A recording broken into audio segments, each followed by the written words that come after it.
Salam qadirlik savodaşlar. Bugün biz 47-ci, 48-ci dərsini sözləyimiz. 47-ci, 48-ci dərsdə asaslıq bizninki kördüğünümüz bolsa, biz yaxında grammatika dərsində sizlərə yollagan addi hazırlık zaman yoki odatdagi hazırlık zamanninki boshlanma dersi. Shuningdek bu darsni intayin yaxshi qilinglar. Andan keyin biz mashq darsida bu darsning mashqlarini intayin yaxshi ishlamasak bo'lmaydi. Chunki odatdagi hazırlık zaman yoki oddiy hazırlık zaman ingliz tilida intayin muhim o'rin turadi. Shuningdek buni yaxshi tushunish ham ishlatiladigan bo'lish intayin muhim. Darsda iltabir 47-ci, 48-ci dərsdən sözlükləri. Birinci sözün birinci tavışı nima ekan? L ekan. L-ga ayni qo'shsaq like-ni qo'shsaq like. Like degan gap yaxshi ko'rish degan gap, yaxshi ko'rish. Like. Yaxshi ko'rish, suyish degan ma'nosi chiqadi. İkinci sözün birinci tavışı nima ekan? W ekan. Ma W-ni qana oltib, eg'iz o'tirdan ikki yonga ochildi. W, W-ga A-ni qo'shsaq wa, M-ni qo'shsaq want, ni qo'shsaq want, want. Want degan qilmoqchi bo'lish, aytmoqchi bo'lish, xohlash degan gap. Qilmoqchi bo'lish, aytmoqchi bo'lish, xohlash. Endi ma so'zning birinchi tovushi nima ekan? F ga. Ikkinchi tovushi nima ekan? R ga. R-ni qo'shsaq ra. Shni qo'shsaq rash, Avvaldagi f-ni qo'shib bersak fresh. Fresh so'zmaysizlar, fresh. Fresh degan gap yeni shop degan gap, yeni shop. Endi keyingi so'zning birinchi tovushi nima ekan? A ekan. A yoki tizilnig'atug'u eg'iz ikki tarafga ochildi, A. A'ga g-ni qo'shsaq ag. So'zmaysizlar, ag. Ag degan tuxum degan gap, tuxum. Endi ma so'zning birinchi tovushi nima ekan? B ekan. B-ni qo'shsaq ba. Ananiki nima ekan? T-ga. T-ga r-ni qo'shsaq ter, butter. Endi men sizlarga degandim, ya'ni amerikaliklar ikki so'zliq tovushning o'ttirisi kelib qolgan t-ni d-ga o'xshatib eliyotidi degandim-ku. Undan butter deb jumsalim bo'ldi. Ya'ni t-ni d-ga o'xshash talaffuz qilib etsanglar bo'ldi. Der, ba, der, bar, bar. Ya'ni naytizalsizlar. Ba, der, bar. Bar degan gap, sarmay degan gap. Ma so'zning birinchi tovushi nima ekan? P ga. Ikkinchi tovushi nima ekan? U ga. Qo'shimcha tovushdi bu. U ga. U ga r-ni qo'shsaq your. Undan esa p-ni qo'shib etsak pure. Pure. Pure degan gap shop, yangi degan gap. Shop, pak degan gap, pure. Pure heart desak pak yurak. Ma so'zning birinchi tovushi nima ekan? Ga. Bravo ga. Shunaqo. Qa a-ni qo'shsaq ha. Ananiki nima ekan? N-ga n-ga i-ni qo'shsaq ni. Honey. Honey degan gap asal degan gap, asal. Keyingi so'zning birinchi tovushi nima ekan? R ga. R-ga i-ni qo'shsaq ripe. Ni qo'shsaq ripe. Ripe degan pishqan. Pishqan. Pishish degan gap. Pishqan, pishish. Masalan, meva-chevaning pishishi yoki shu tarzdagi pishishni biz ripe deymiz, meva-chevaning pishishi deganda. Ma so'zning birinchi tovushi nima ekan? B ekan. B-ga i-ni qo'shsaq b, b. Aniki nima ekan? N-ga n-ga-ni qo'shsaq na. Yana bir n-ga n-ga i-ni qo'shsaq n, b, na, n. Banana. Endi qarasanglar bu yerga urg'u ikkinchi ni degan. Ni degan. Shunaqa unda bo'lsa na deganni kuchli olasizlar. Buni kuchli kelish uchun 5i ojizroq chiqish kerak. Ya'ni b to'g'ri chiqish kerak, Banana. Banana. 5i oxiri tuvan chiqish kerak, o'ttirisi yuqori chiqish kerak. Banana. Banana degan banan degan gap, banan. Aykin mal so'zning birinchi tovushi nima ekan? J ga qo'shma j degan tuqqu Uyg'ur tiliga j emasdi, j deydik. J-ni qo'shsaq ja, m-ni qo'shsaq jam, jam. Jam degan qiyam, sharbat degan gap. Qiyam, sharbat. Ma so'zning birinchi tovushi nima ekan? Sh ga. Ikkinchi tovushi nima ekan? W ga. W-ga i-ni qo'shsaq wheat. Ni qo'shsaq wheat, sweet. Sweet degan tatliq degan gap, tatliq. Sweet, tatliq. Keyingi so'zning birinchi tovushi nima ekan? O ga. O'ni keyingi so'zga r-ni qo'shsaq re. Ni qo'shsaq ren. J-ni qo'shsaq range. orange. Ondan sonra o'ni so'zdi ekanmiz, urg'i 5 ekan, ondan sonra 5 kuchli chiqadi ekan, ham o so'zildi ekan. Orange, orange. Orange degan apelsin degan gap. Apelsin. Andan keyin apelsin ranglik deb ma'nosini ko'rib bo'lgan-ku biz. Orange. Endi ma so'zni nima deb o'qiyotganmiz? Scotch whiskey. Scotch whiskey. Scotch whiskey degan gap Shotlandiya whiskeysi degan gap, Scotch whiskey. Keyingi so'zning birinchi tavsiyam ekan, chiqqa oyni qo'shsak, choice-ni qo'shsak, choice. Choice degan oliy darajalik, yuqori darajalik tanlangan degan ma'nosi chiqadi. Asli yana bir ma'nosi, inta muhim ma'nosidan birisi tanlash degan ma'nosi chiqadi. Tanlash. My choice. Bu mening tanlashimdagi choice. Andan keyin yana bir ko'pincha kishilar bilmaydigan yana bir ma'nosi oliy darajalik, yuqori darajalik degan gap. Choice. Endi mahsulotlarning yuqori darajalik nochi yoki mush mahsulotlar markasining nochilik qartimiz, o'xshash turdagi mahsulotlar ichidagi, masalan, choice apple desak, oliy darajalik olma deymiz-ku, shunga o'xshash. Ma so'zni biz o'rganib bo'lgan, meningcha apple, birinchi tavsiyam ekan a-ga, ikkinchi tavsiyam ekan p-ga. Anga qism ekan l-ga. L anga qism kelsa ol deb o'qiymiz degan tiqib, qo'lni qo'ysak pol, shunga apple, apple. Apple degan olma degan gap. Olma. Keyingi so'zning birinchi tavsiyam ekan v-ga. Ya'ni eg'iz o'tirib yig'ilib ichgan ochilgan w ning o'qilishganga v. V-ga ayni qo'ysak y. Ni qo'ysak wine. Wine degan uzum araqi, qizlaraq degan gap, Keyingi so'zning birinchi tavsiyam ekan b-ga. B-ga ni qo'ysak bear-ni qo'ysak bear, bear. Bear degan gap, ya'ni piva degan gap, piva. Ama so'zning birinchi tavsiyam ekan b-ga. B-ga ni qo'ysak bear-ni qo'ysak bear, bear. Bear degan piva degan gap, piva. Bear. Endi ma so'zning birinchi so'zimiz o'rganib bo'lgan black, black. Black degan qora degan ma'nosi chiqadi. Shunga aynan keyin keyingi so'zning birinchi tavsiyam ekan b-ga o-ni qo'shsak bo, r-ni qo'shsak board, d-ni qo'shsak board. Blackboard. Blackboard. O-ni sal so'zda ekanmiz, blackboard, blackboard. Blackboard degan gap, ya'ni doska degan gap. Black degan qora, board degan taxtay degan gap. Qora taxtay degandan kelib chiqqan bu. Blackboard, ya'ni doska. Endi hozirgi doskalarni yana nima deymiz degan chaqda whiteboard. Masalan, oq doska va qora bunda siyoh qalamda yozilgan oq doska va uni whiteboard deymiz. Ma burungi nimani deymiz blackboard.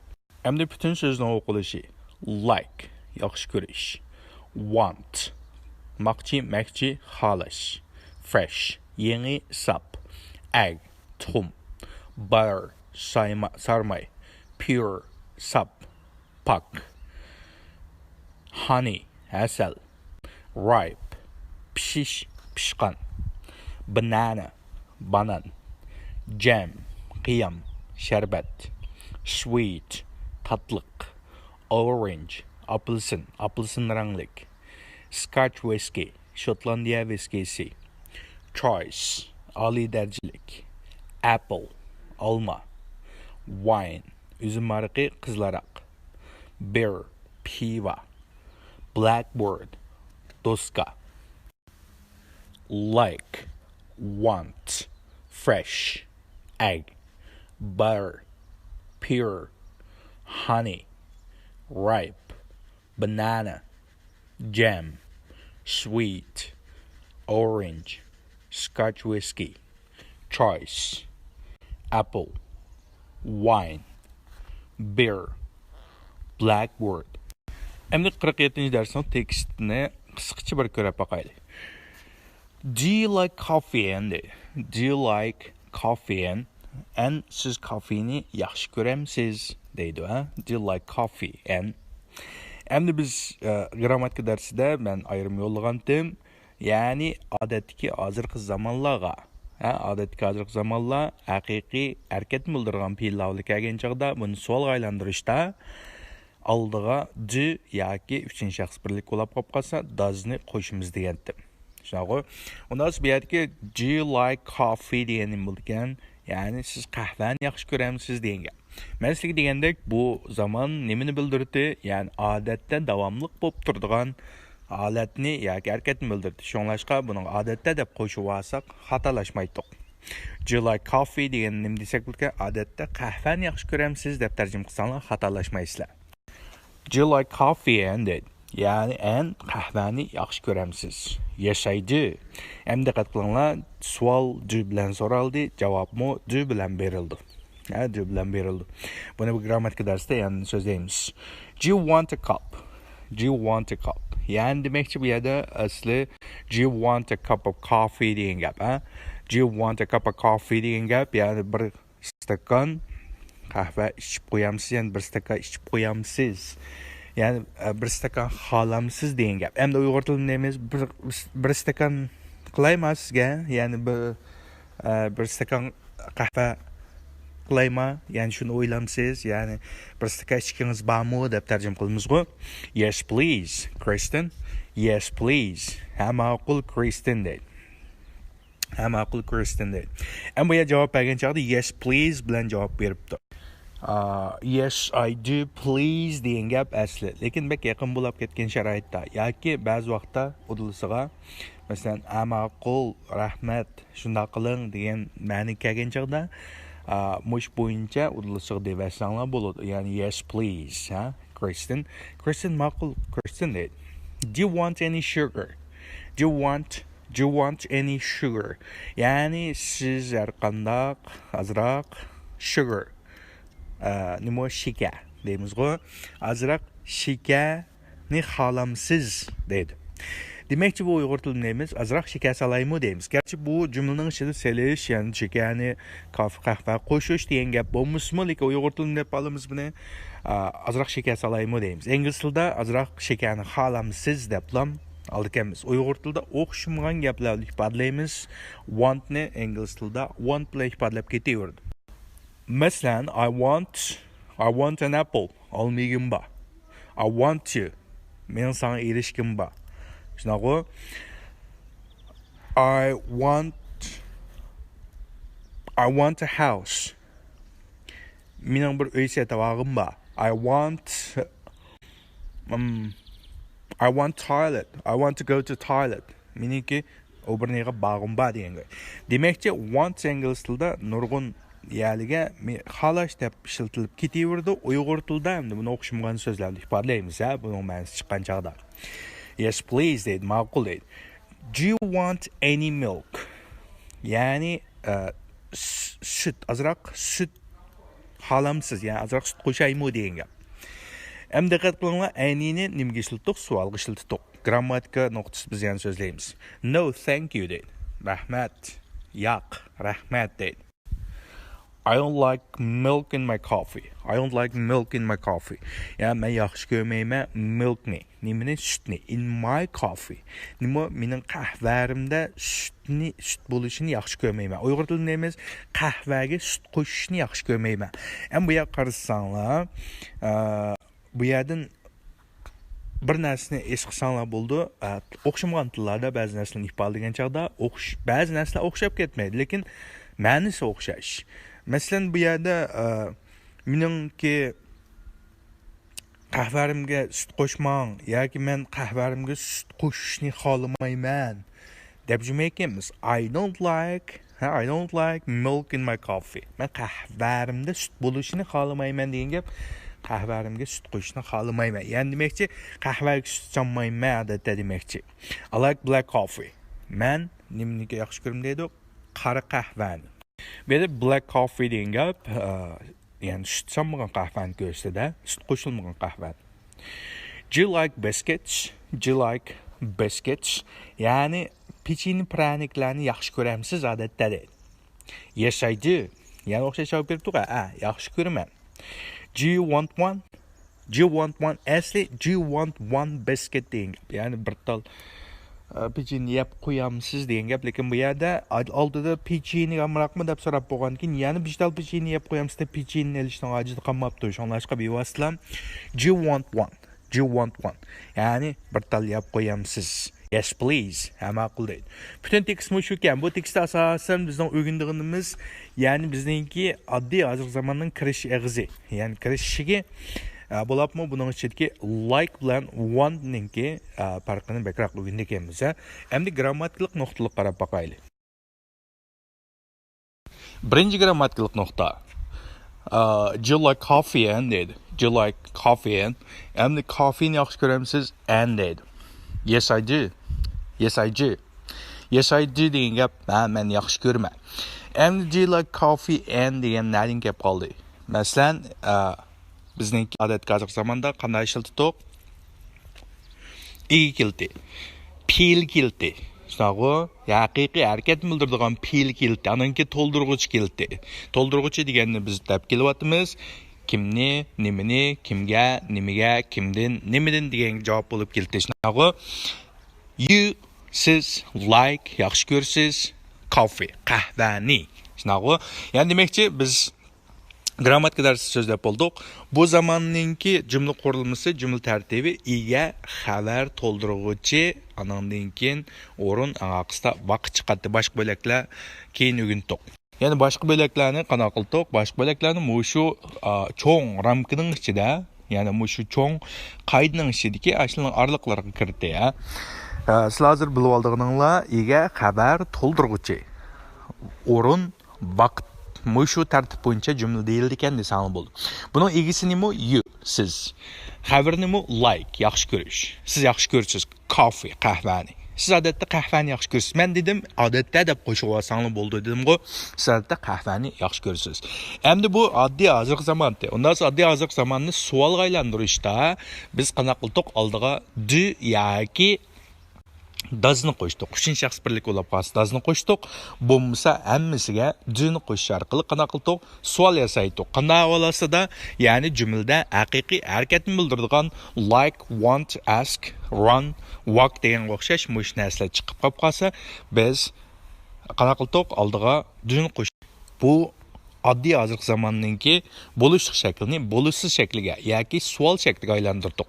Unda bo'lsa bu you degan gap uchinchi shaxs birlik emas ekan, ko'z oldimizga bir odam ekan, ko'z oldimizga odam ekan. Unda bo'lsa buni oldiga faqat do'ni qo'shib bersam qanday bo'ldi? Savolga aylandi. Shunga do you like coffee degan gapni bo'lgan, siz odatda qahvani yaxshi ko'ramsiz. Endi biz odatda ingliz tili savol nima uchun qo'shimcha qo'shish orqali yasalsa, men burun degan savol qaysi qo'shimchalar orqali yasalgan bo'lsa, javob shu qo'shimchalar orqali berilishi kerak. Shunga u javob bergan chaqdim debdi. Yes, I do. Yes, I do. Yes, I like coffee deb jumaysizlar. Diqqat qilinglar, bu bir naydi bir kelangsiz bir javob bo'ldi, Yes, bir squpab sildan do you like coffee desa, yes, I like coffee desanglar, alaqi tazi bir kelangsiz javob bo'ldi. Yes, I do. Yes, I do desanglar bo'ldi, Endi bu yerda savol nima bilan yasalsa, javob shuning bilan berilishi kerak. Esinglardan tutinglar, bundan keyin shunday bo'ldi. Har qanday zamonda shu bo'yicha ma'noda. Masalan, biz 3 xil savol yasashni o'rganib bo'ldik. Masalan, kesim bilan kelsa, can bilan kelsa, shunaqa degandek. Masalan, can you cook? Can you cook desa, nima javob berish kerak? Can bilan yasaldi bu, shunga can bilan berilishi kerak. Yes, I can. Yes, I can. Men tamoq italayman. No, I can't. No, I can't. Ya'ni yo'q, men itamayman. Masalan, do you cook? Siz odatda tamoq itamsiz? Desiz, yes, I do. Men odatda tamoq itaman. No, I don't. Yo'q, men odatda tamoq etmayman. Masalan, uchinchi shaxs birlik bo'lib qolsa, does she cook? Does she cook? U qiz tamoq itamdi odatda. Bu yerda nima deb javob beramiz? Chunki bu savolni nim bilan so'rilibdi, savol does bilan so'rilibdi. Shunga javobni does bilan beramiz. Masalan, yes, she does. U itidi odatda tamoq. Shunaqa. No, she doesn't. Yo'q, u odatda tamoq etmaydi. Odatda degan qo'shib olsangiz bo'ldi degandim-ku. odatdagi hozirgi zamonga odatda degan qo'shib olsanglar tarjimada xatolashmaysizlar, o'zingizlar boshqa narsalarni tarjima qilgan chog'da inglizchaga tarjima qilgan chog'da xatolashmaysizlar. Masalan, he was shu bu uchinchi shaxs birlikda, ya'ni so'zlashib o'tgan odamdan boshqa uchinchi bir odam yoki narsani uchinchi shaxs birlikda aytdik shunaqa. Does he cook? U odat tamoq yetamdi ular. Yes, he does. U odat tamoq yeydi. No, he doesn't. Yo'q, u odat tamoq etmaydi. Ya'ni demakchi bu yerda does bilan so'rilibdi savol, shunlashqa javobmi nima bilan berilgan? Does bilan berilgan. Bu yerda qaytadan u gapni takrorlashning hojati yo'q ekan. Biz kesim fe'l bilan savol so'rgan chaqda qanday javob beradiganligini o'rgangandik. Masalan, kesim fe'l bilan so'ralsa, masalan, kesim fe'l kelgan chaqda kesim fe'lni oldiga chiqarib olsak, jumlaningki bo'lishsiz shakliga yoki savol shakliga aylandi. Unda bo'lsa, buningga javob bergan chaqda, ya'ni kesim fe'l bilan so'ralgan savolga javob bergan chaqda biz faqat kesim fe'l bilan javob bersakli bo'ldi. Masalan, is she student? U qiz o'quvchimi desa, deb javob berdik, yes she is. U qiz bo'lsa desakli bo'ldi. Hargiz yes she is student deb buni qaytlab deyishning hojati yo'qdi. Masalan, no she's not. Yo'q, u emas deydik masalan. Demakchi ingliz tilida savol nima orqali, nima qo'shimcha orqali so'ralgan bo'lsa, javobni qanday qilganmiz shu qo'shimcha orqali bersak bo'ldi. Buni qaytlab takrorlab o'ltirishning hojati yo'q. Masalan, u qiz qahvani yaxshi ko'ramdi desa, u qiz qahvani yaxshi ko'rdi deb yurishning hojati yo'q ekan. U shunday qiladi desaklam bo'ldi ekan. Endi keyin grammatika qarab boqaylik. Do you want a cup? Do you want a cup? Bir stakan ishkingiz bormi? Endi a cup degan gap stakan yoki piyola degan ma'no chiqadi. Do you want a cup degan gap bu yerda qisqartirilgan narsa. Asli jumlani nima desanglar, do you want a cup of coffee? Bir stakan qahva ishkingiz bormi? A cup of coffee. Ya'ni bir stakan qahva ishkingiz bormi degan gap. Asli bu yerda nima qisqartirilibdi? Keyingi of coffee degan qisqartirilibdi. Chunki oldida qahvani yaxshi ko'ramsiz dedi. Do you want a cup degan gap endi bu yerda bir stakan ishkingiz bormi? Yes please Kristen.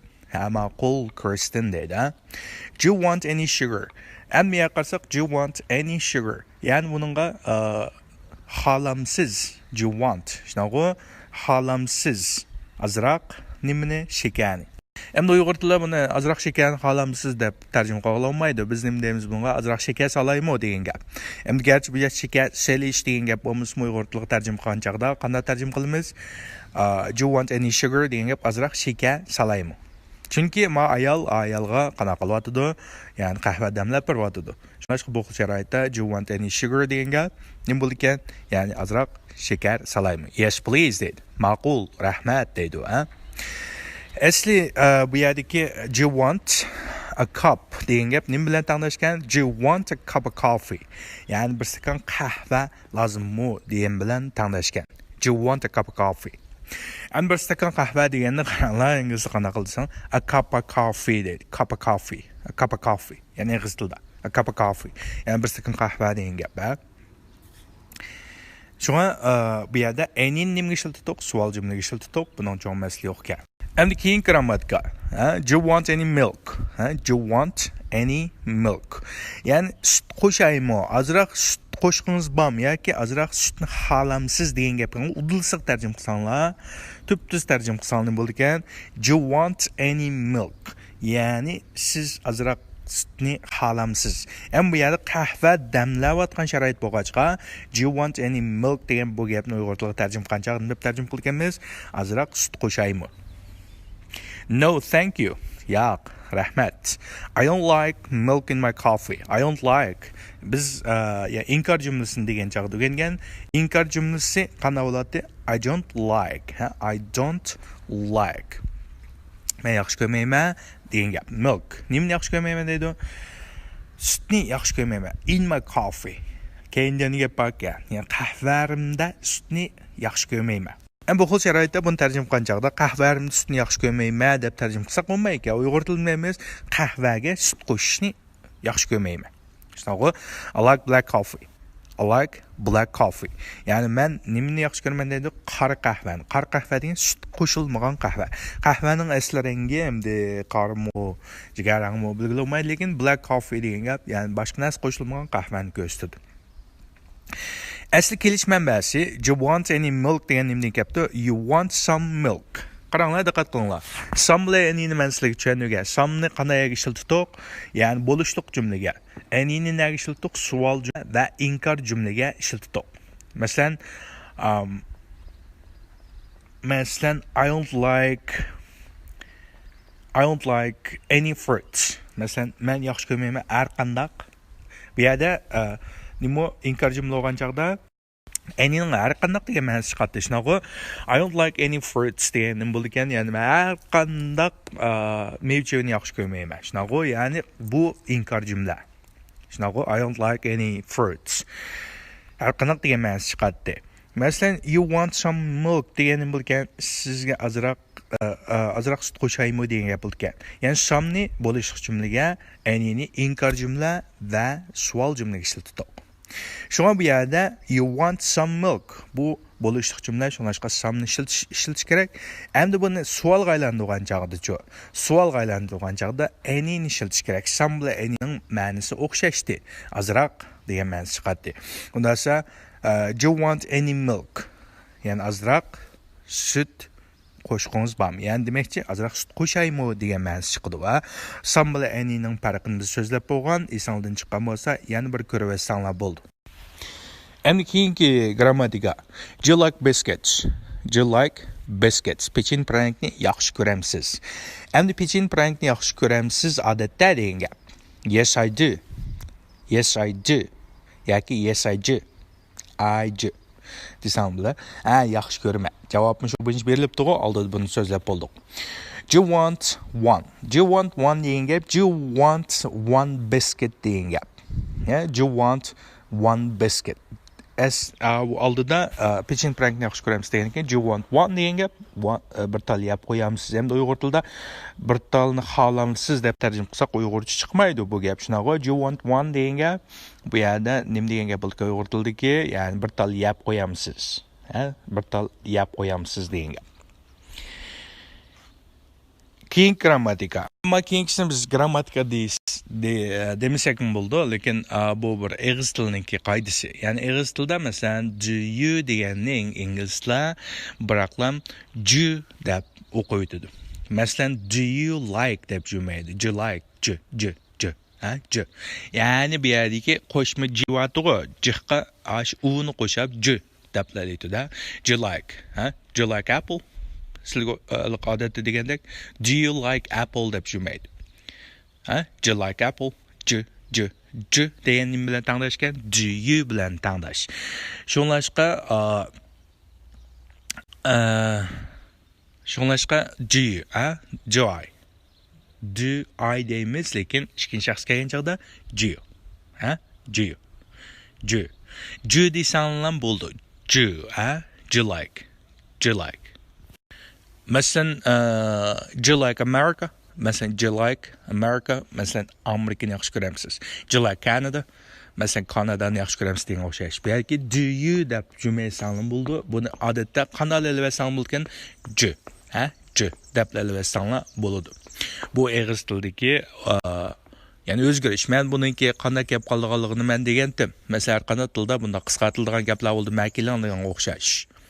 Makilan yoki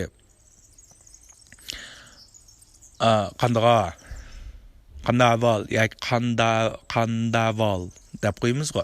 Shunga o'xshash men ingliz tilida ba'zi yoziq tili bilan ozroq farq qiladigan o'zgarishlar bor. Buni yaxshi kelgan chog'inglarda ingliz tilidan bo'lak, ya'ni anglab tushunish qobiliyatinglar intayin yuqori bo'ladi, Shunga chiqib mushunga diqqat qilsanglar bo'ldi. Do you-ni ingliz tilida biraqlam deb aytamiz. Jo. Jo like. Endi 47-ci dərs tekstinin tərcüməsini qarab baxayıq. A cup of coffee degan tekstken bu, cup of coffee. Mən bay dedim cup of coffee. A cup of coffee degan gap bir stakan qəhvə degan tekstken, Do you like coffee? Qaranglar, do you degan deb o'qatma, do. Do you like coffee and dedi. Siz odatda qəhvəni yaxshi ko'ramsiz and dedi. Endi buni biz nimada grammatika qismida so'zlab bo'ldik. Yes I do. Yoki yes I do. I do. Yes I do. Yaxshi ko'raman deydi. Do you want a cup? Yani bir staka içemsiz. Yes, please, Kristen dedi. Ha, maqul rahmat, Kristen dedi. Do you want any sugar? Do you want any sugar? Yani azraq şeker salayım. Şeker salayım azraq dedi. Yes, please, maqul rahmat dedi.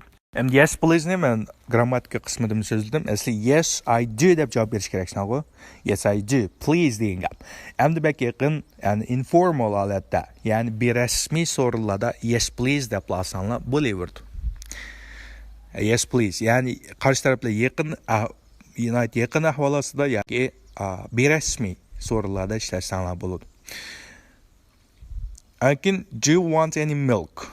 Do you want any milk? Do you want any milk deganga sut qo'shaymi? Bu yerda azroq sut xohlamsiz demaydi to'qishnagu grammatika nuqtasi so'zlab bo'ldim. Do you want any milk? Any bu yerda nimaga ishlatildi? Savolga ishlatildi. No, thank you dedi. Yo'q, rahmat. I don't like milk in my coffee. Men qahvarimga sut qo'shishni yaxshi ko'rmayman. I don't like. I don't like. I like black coffee. Men qora qahvani yaxshi ko'raman deydi. Akanimgan, do you like biscuits? Pechin prangni yaxshi ko'ramsiz? Yes, I do. Yaxshi ko'raman. Do you want one? Biz tanlab qo'yamsiz deydi. Buni grammatika nimasida deb oldik. Do you want one? Bir tanlab qo'yamsiz? Yes, please. Ma'qul, rahmat. Tekst mushukan. Bu tekstda intayin muhim qilib qallandan bir narsa o'tib ketsin. Yani har qanday til, mesela ikki til bir-birisiga tarjima qilingan chaqda, agar buni udlusiga tarjima qilib olsanglar, u vaqtida xatolashib qolasizlar. Yani ma'nosi chiqmaydi yoki naytda kelangsiz bir narsaga aylandi. Shunga tarjimonlik intayin muhim bir narsa, ikki tilni o'zaro tarjima qilgan chaqda cho'qim ash tilga moslashgan holda tarjima qilsanglar, andan keyin haqiqiy yana bir tildagi haqiqiy ma'nosini chiqarg'ili bo'ldi. Agar uni qarsiga yoki udlusiga tub-tuz tarjima qilib qo'ysanglar vaqtida hech nima chiqmaydi. Shunlashqa boshqa tildagi gaplarni ishlatgan chaqdimi cho'qim ba'zi vaqt diqqat qilsanglar, intayin yaxshi so'zlash iqtidorini yetildira olasizlar. Endi 47-dars tekstining o'qilishi. Men burunqi o'xshashlar, ya'ni asta bir o'qib beraman, normal suratda bir o'qib beraman, tez suratda o'qib beraman. Sizlar shu bo'yicha asta normal tez suratda o'qib mashq qilsanglar bo'ldi. Ankamida tekstlarni intayin tez suratda o'qishni mashq qilsizlar, ankamida eng yaxshisi tekstni yodlab o'tganinglar yaxshi. Tez yodlab o'tsanglar eng yaxshi shu. Endi 47-dars tekstininki asta o'qilishi. Do you like coffee? And yes, I do. Do you want a cup? Yes, please, Kristen. Do you want any sugar? Yes, please. Do you want any milk? No, thank you. I don't like milk in my coffee. I like black coffee. Do you like biscuits? Yes, I do. Do you want one? Yes, please. Endi tekstninki normal o'qilishi. Do you like coffee? And yes, I do. Do you want a cup? Yes, please, Kristen. Do you want any sugar? Yes, please. Do you want any milk? No, thank you. I don't like milk in my coffee. I like black coffee. Do you like biscuits? Yes, I do. Do you want one? Yes, please. Endi tekstninki tiz o'qilishi. Do you like coffee? And yes, I do. Do you want a cup? Yes, please, Kristen. Do you want any sugar? Yes, please. Do you want any milk? No, thank you. I don't like milk in my coffee. I like black coffee. Do you like biscuits? Yes, I do. Do you want one? Yes, please. Tekstning o'qilishim shada oxirlashdi. Tekstdan kamda dedim, intayin tez surat o'qiyalarga olat ketish kerak. Yaxshi tekstni yodlab menish kerak.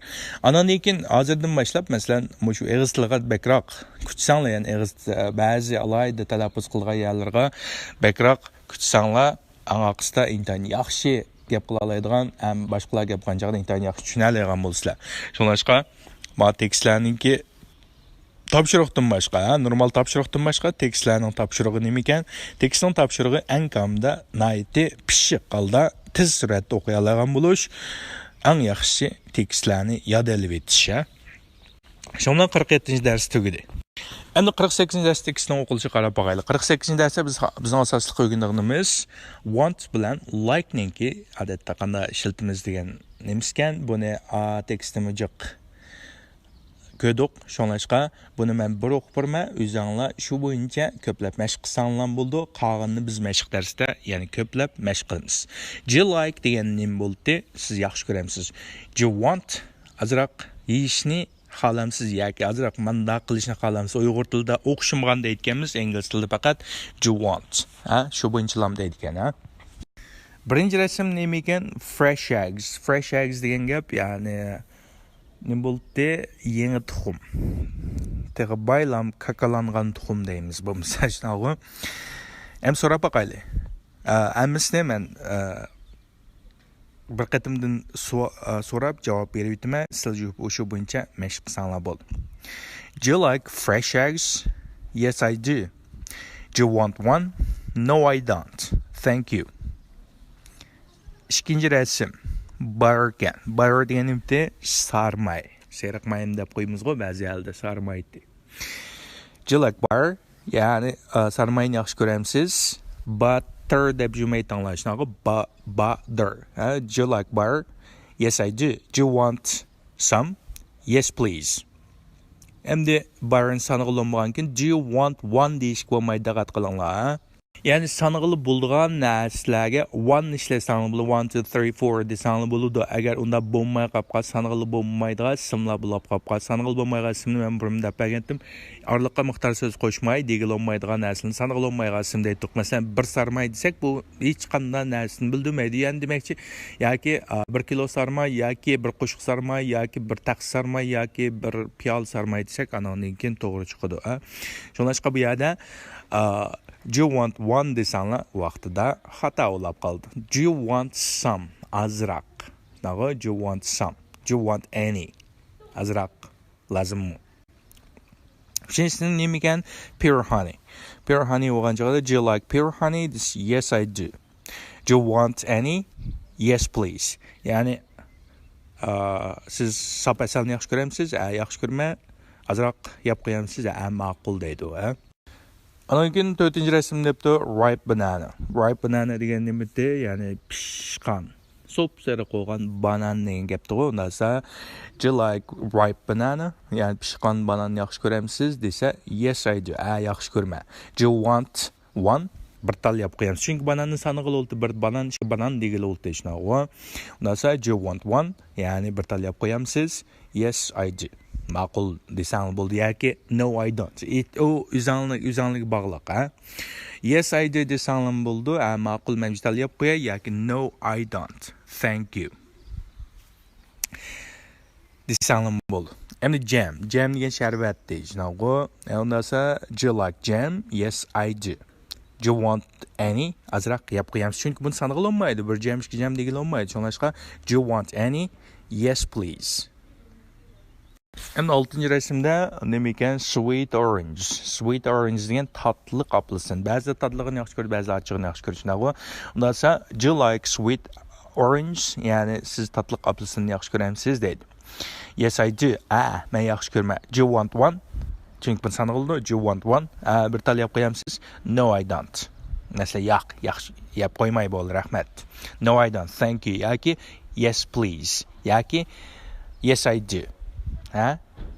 Yes I do. Yoki yes please desanglar bo'ldi. 7-ci resim nima ekan? 7-ci resimda davatqini cream, ice cream. Ice cream degan nimada biz o'rganib qo'ygan, ya'ni morojniy degan gapdi-ku. Do you like ice cream deydi. Ice cream ya'ni morojniy yaxshi ko'ramsiz? Yes I do. Yaxshi ko'rma. No I don't. Yaxshi ko'rmayman. Do you want one? Ya'ni azroq yeb qo'yamsiz yoki bir tal yeb qo'yamsiz? Desa, do you want one? Nima? Yes I do. Ma'qul. Men yeb qo'y. Yes please yoki. Yes please desang bo'ldi, chunki haq qo'pab morojniy yemsiz deb tushunmaydi-ku bizdan. Anandan keyin 8-ci resim nima ekan? Scotch whisky. Shotlandiya viskisi ekan. Shotlandiya viski sanig'i olmaydi. Shunlashqa yoki ma'lum bir miqdor so'zlarni desang bo'ldi. Masalan, nimada coffee sanig'i olmaydi? Do you want a cup? Do you want a cup? Ya'ni bir stakan keltirayım dedi o. Do you want a glass? Glass degan aynek stakan. Ondan sonra do you like Scotch whiskey? Yani Şotlandiya viskisini yaxshi ko'ramsiz desa, nima ekan? Yes I do. Ha, yaxshi ko'raman. Do you want a glass? Masalan, do you want a cup? Yoki do you want a glass? Yani bir stakan keltiraymi desa, no I don't. Yaxshi ko'raman. Yo'q, bo'ldi, rahmat deymizku. No I don't. Thank you. 9. resim nima ekan? Choice apple. Oliy darajalik olma deydi. Do you like choice apple? Masalan, choice apples. Köpken go, do you like choice apples? Masalan, oliy darajalik olmalarni yaxshi ko'ramsiz? Yes, I do. Men yaxshi ko'raman. Do you want one? Yes, please. Ama 10. resim nima ekan? 10. resim beer ekan. Yani nima ekan? Yani pivo ekan. Undan so'ng, do you like beers? Do you like beers? Yes, I do.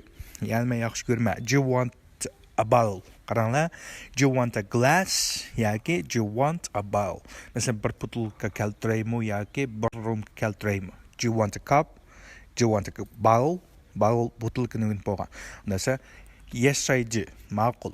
Rahmat. Yes please yoki no I don't. Thank you. Yo'q, undaq emas. Yaxshi ishmay bo'ldi. Rahmat deymiz-ku. No I don't. Thank you. 11. resimda nima ekan? Biscuits. Do you like biscuits? Yani pechenye prakni yaxshi ko'ramsiz desa, yes I do. Do you want one? Bir talab qo'yamsiz? Yes please.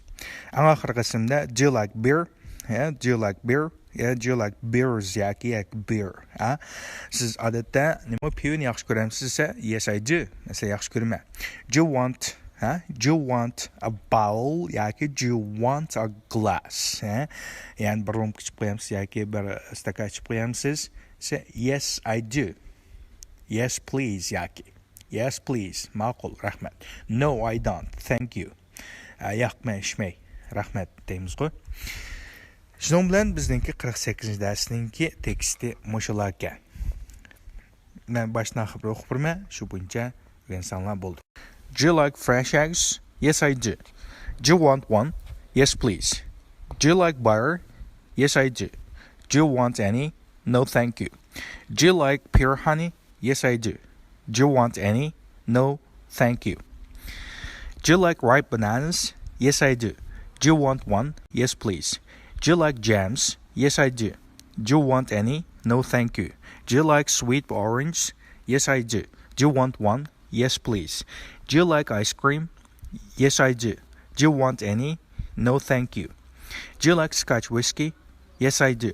Do you want a cup? Yes, please. Do you want choice apples? Yes, I do. Do you want one? Yes, please. Do you like biscuits? Yes, I do. Do you want one? No, thank you. Do you like beer? Yes, I do. Do you want a bowl yoki a cup? Yes, please.